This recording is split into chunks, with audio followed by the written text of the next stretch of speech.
Assalamualaikum warahmatullahi wabarakatuh. Saya Nofida Ardiansyah, calon pengajar praktik dari SMP Negeri 7 Purwokerto, Jawa Tengah, akan menyampaikan demonstrasi konseptual pendidikan yang memerdekakan.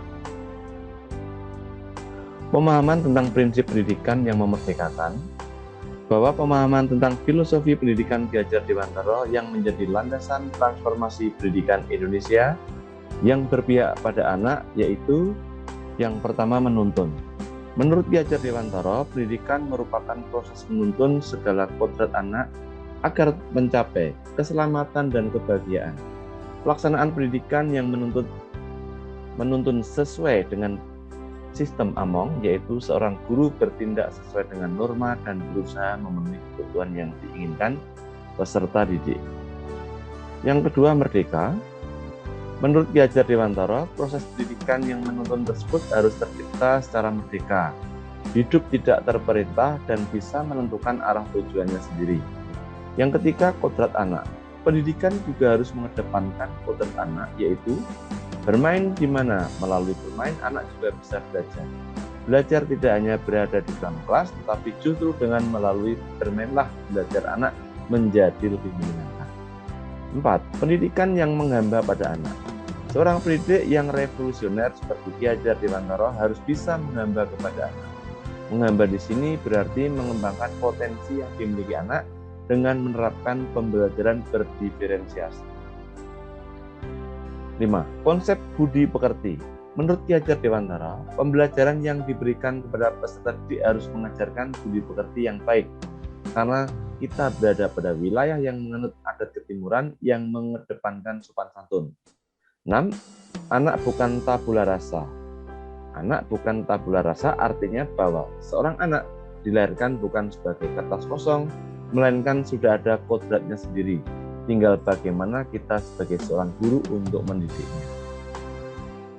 7. Analogi petani. Pendidikan terhadap anak bisa dianalogikan sebagai petani, di mana seorang petani dalam menanam padi harus mengetahui teknik menanam padi yang benar sehingga bisa menghasilkan padi dengan kualitas bagus.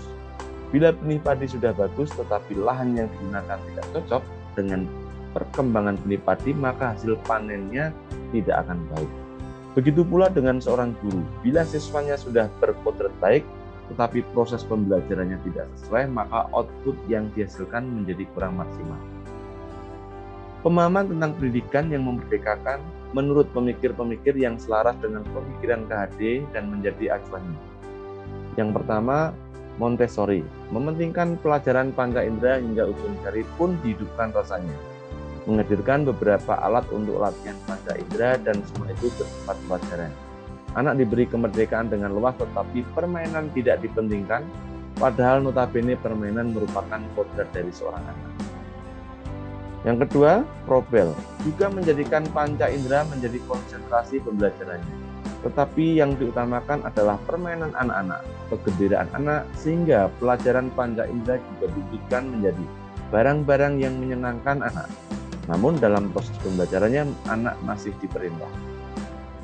Yang ketiga, taman siswa, bisa dikatakan memakai kedua metode tersebut. Akan tetapi pelajaran panca indera dan permainan akal itu tidak dipisah, yaitu dianggap satu. Sebab dalam taman siswa terdapat kepercayaan bahwa dalam segala tingkah laku dan segala kehidupan anak-anak tersebut sudah diisi Sang Maha Among atau pemelihara dengan segala alat-alat yang bersifat mendidik si anak. Filosofi pendidikan yang memerdekakan dengan tujuan pendidikan untuk membentuk profil pelajar Pancasila memang saling berkaitan satu dengan yang lainnya. Selaras dengan pemikiran Ki Hajar Dewantara, yaitu pembelajaran yang merdeka, di mana anak tidak diperintah sesuai dengan apa yang kita inginkan, tetapi kita diarahkan dan kita dikembangkan potensi yang terdapat pada anak sesuai dengan bakat dan minat. Pendidikan pada anak juga diarahkan kepada budi pekerti yang baik untuk menciptakan profil pelajar Pancasila. Adapun dimensinya adalah yang pertama, beriman kepada dan bertakwa kepada Tuhan Yang Maha Esa dan berakhlak mulia.